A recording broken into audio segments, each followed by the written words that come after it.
of his first opportunity. Crosby won the draw. Here's the quarterback. Evgeny Malkin. And Crosby tipped it just wide. James Neal was there as the net presence in front. Crosby works the puck out front and Neal couldn't carry it. Malkin takes over again. Castellanos chasing it. Looking people are going on here right now. Malkin sneaking into Steve Sullivan. The batsman back to Chris Letang. His shot tipped in front. Stopped by here. The bucket Render got it up to center. It's hard enough for anybody to get hands going. But it comes up the head with Malkin centering pass intercepted. Andrew McDonald threw the puck out to center. His teammates decided they better change here. And a new penalty killing unit out against the Penguins. Steve Sullivan carries the puck in. Letang advances. Travis Hamonic is back on the board. Held in by Neal. Malkin with a back pass confused James Neal and the puck comes to center. And the change starts to pick. Crosby's still on the ice. Knocked down an NXG from Marty Reed. Power play this time didn't stay on board as long. Just over a minute. Puck's up into the netting here. Stopping play with a minute 56 to go. Leave that alone. That's one area that Sidney Crosby, we don't talk a lot about face-offs. You know how much speed, no license going to kick him out. Now, we would have played 20 days together. But when he went over the Go Crosby! Go Crosby! Go Crosby! more than any other center iceman. So we talk about full points and all the other stuff. You put that powerful group with the puck in the Put that away if you're done with that other stuff. Jeez, Look, you're having a party or something. 50% the soft spot there is multiple here. Well, the one thing he's had, guys, is time. He's had time to work on all the little aspects of his game. But Dan Bowden has said he's working on everything. Second power play units on the ice right now. Here's Walmart. Jordan Stahl turns to look at the net, made a pass that hit a left side of the net. Kennedy trying to bury the puck, and Anders Nielsen makes the save and hangs up. Well, the second unit is trying to pick apart the penalty killing as well. That was a bad break that almost ended up being a good one. And right now for Nielsen, just settle in for your first start in the National Hockey League. And you're watching in front of you something that the entire league's been waiting for almost a year. Tough task for a young goaltender. So why is this not the jet this year? Yeah, he got him to 2021. This is a game he has to play. Unless he's hurt. And get a goalie that's not. He's not a rookie. He's going to log off already on the reserve. Late the first period, 2-0 Pittsburgh. With John Tavares coming straight to Stephen Curry. Rebounds on the back of the net. Knocked off there. Tavares threw it to the front of the goal. Parenteau couldn't get a shot away. The last minute of the territory, carries the puck to center. First intermission, you want to hear Elliott Friedman is a shot by the top. Stopped by Nielsen. The great benefactor of Sid's return. Elliott. Rudy with some analysis and some more looks at Sid. There's Tavares with a shot. Puts Orpik knocked down in front of the net. There's an interference call coming up here in the and the Islanders will be shorthanded again. Well, it's a frustrating time for the Islanders as they bounce back a couple of times. Some good shifts, some good chances. Strike does a nice job. A little give and go. Nifty pass by Tavares. Look at Fleury. Just does not move. Stares him down. Stays square to the shooter. And shuts the door. One thing you might struggle, guys, the Islanders are a frustrated group. They have slammed the door beside me. Every time they've gone into the bench, they've gone to yapping at the referee. They're a group that's losing their focus. And once again, this power play unit just rolled over the earth the moment the penalty was called. Here's Chris Letang. Getting Malkin, Crosby, little backhand past the blue bar. On the center again, Steve Sullivan. Here's Crosby. Gets it back to Letang, and quickly his shot in a leg as Brandon Nielsen slipped to block. Steve Sullivan. Chris Letang as they go around the outside.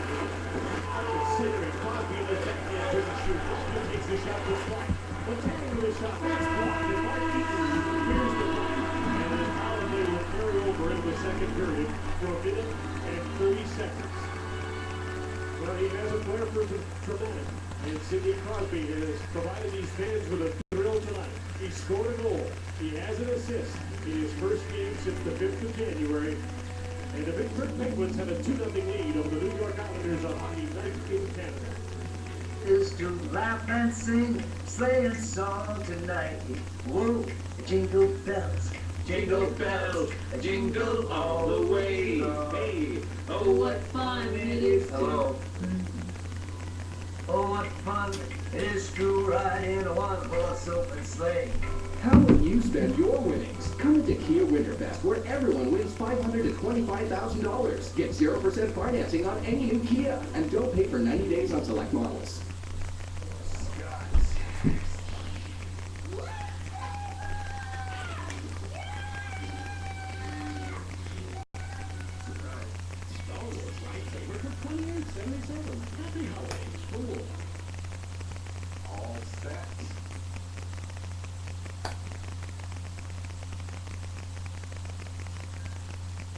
Nintendo 3DS for $159. Happy holidays for more.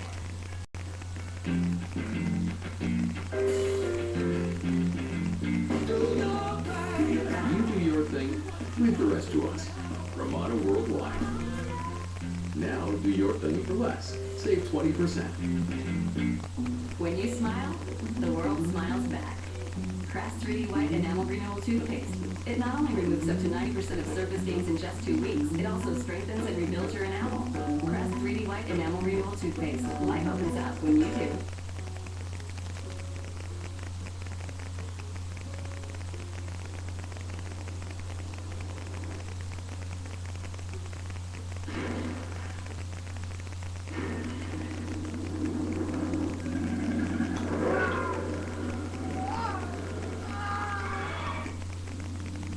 Star Collision Center. No matter what happens, no matter how it happens, we're there to make accidents unhappen. Last winter, my customer, Mr. Jones, had a chip on his windshield. Then, when morning wasn't icing, the pressure of the scraper cracked it. We had to replace the windshield. Today, he didn't wait to get a small chip repaired. And voila, his windshield is sturdy again. Thank God. And because your insurance covers you for loss damage, it's free. Thanks, Sean. My pleasure. Call now or book online at inglass.ca.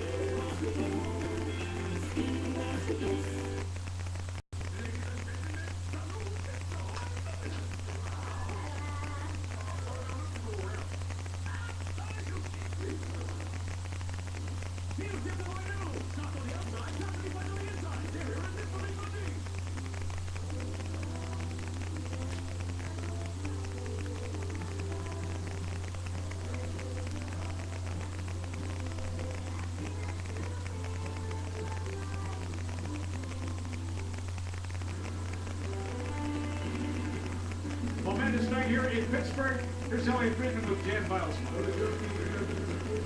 Dan, when you saw the backhander go in for the first goal, what went through your mind? Well, it started going through my mind when he took off in the middle of the ice, and you saw that speed, and you see him get around the guy, and I just saw the net move. I knew he was going backhand probably, and saw the net move. And I couldn't help it. There was a smile on that one. You know, and Glenn Healy talked about that, how the bench exploded. Just, you describe what it means to the team, the organization, to see him come back so quickly and so effectively.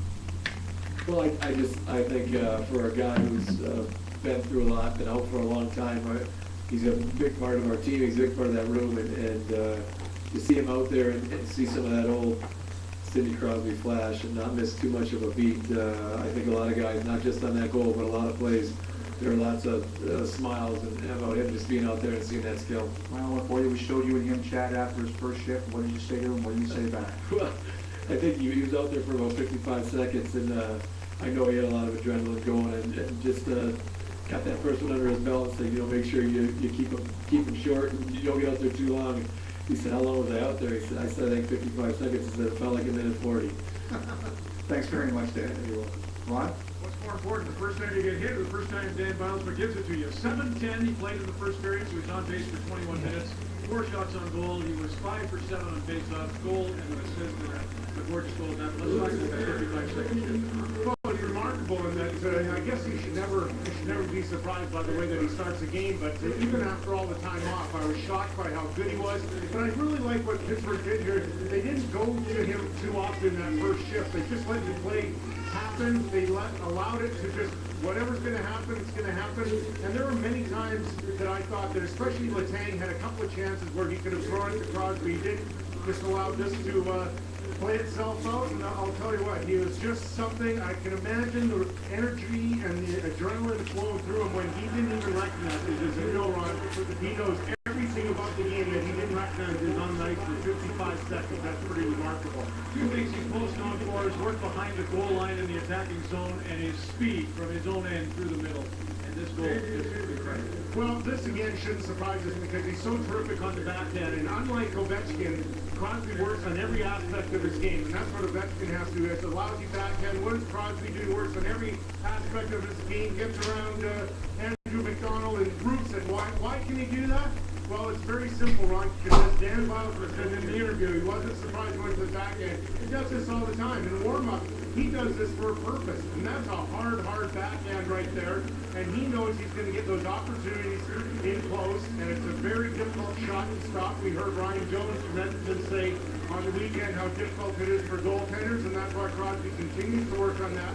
And poor goaltender Nielsen, he was not suspecting that at all. Sean Ariche, in her book, The Kid, which chronicled his rookie season, a lot of self-talk for Sidney Crosby, she said, and one of those was that first NHL game. Kid, you prepared yourself all, from the time you were 7 to now. You cannot show doubt. You've got to show confidence, and the warm-up tonight was really splendid. Well, Fleury and him have a great competition going in warm-up, and that's what I love, because Fleury's going to give it right to Crosby on his very first shot in warm-up. Going to make a nice little glove save, and watch how he just flicks the puck back at Crosby.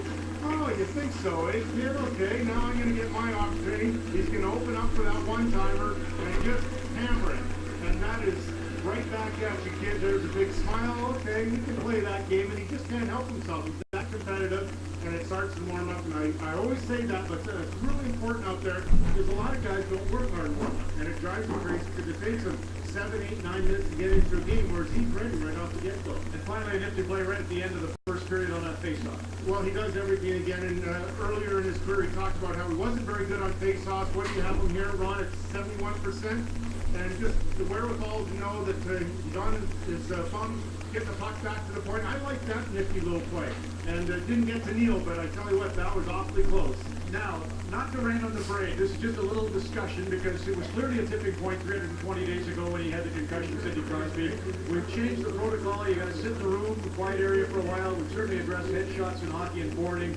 The Winter Classic, HBO did that wonderful lead-up. It created the rivalry. It created a really vicious game at Heinz Field last year on January the 1st. If you don't recall, this is just the first 2 periods before Steckel accidentally, let's call it accidentally, runs into Crosby because you watch Steckel all day, he wasn't hacking and whacking Crosby, but it got particularly tough. Green was targeted several times by Matt Cook. There was Letang suffered a one hit himself, and then he went after Ovechkin with a knee. Just, I mean, this is, we treat it as a marketing game, Richmond Winter Classic. It's fans adore it, we love it, everybody loves it, but it was a hard-hitting affair, and I think the fact that the HBO special had one team struggling and one team riding high, you could just feel it. And Paul Dvorsky's discussion with the players in the first minute of that game gave you that sense. The only thing I'm a little concerned, I'm going to ask Ray Shiro, I'm sitting on the video, I knew rather than make Ray Shiro have to enjoy it, but this is in the tunnel before the game. Bruce Boudreau has decided he's going to put Steckel against Crosby, a typical Crosby. He's got to look at Erskine too, but he's really looking at Steckel, the guy that's going to be checking all day, in the tunnel before the game. The weather was not great. We had that 7-hour delay. Not warm enough to get sweaty in your palms of your gloves, so Sid's getting the water off the ice to get his gloves ready. There you can see what the conditions were like. And Steckel opening draws, just to show you that was kind of the matchup. It was not going to be an all-star game. Crosby seemed a little out of sorts. Here's the bench. He can't shoot it properly. He's a little shot over the head. Here's a bouncing puck, and it bounced all day. We could show you a million examples, but between the football lighting and the conditions, the puck was all over that soft ice. This was a hangs over by the Honda sign. He'll try to cut up on 7. He tries to stop, goes down, and when he gets up, takes a puck in the face. And then again, Crosby will show you him trying to accelerate through the middle. Well, first of all, this kind of Fleury time to Fleury out. But he was frustrated. You can see it through both goals early in the game. And there's Crosby now trying to get that acceleration up the middle like he showed you on the first goal. Just that it's going to be something going forward that the league, the NHLPA, has to think about. Ray Shiro, back to last thing you, Gretzky, when he came back, what do you remember about 53 games with a bad back after his return? What was it like for you and the Kings? Super excited, very much like the Penguins teammates here today. What I really remember is that Wayne had a really good game and I was lousy. And I think that we all thought, simply because he was coming back, and we were struggling at the time, myself in particular, Ron, I thought that it was going to be the road to the promised land, and it wasn't. And I think that we were all leaning on Wayne.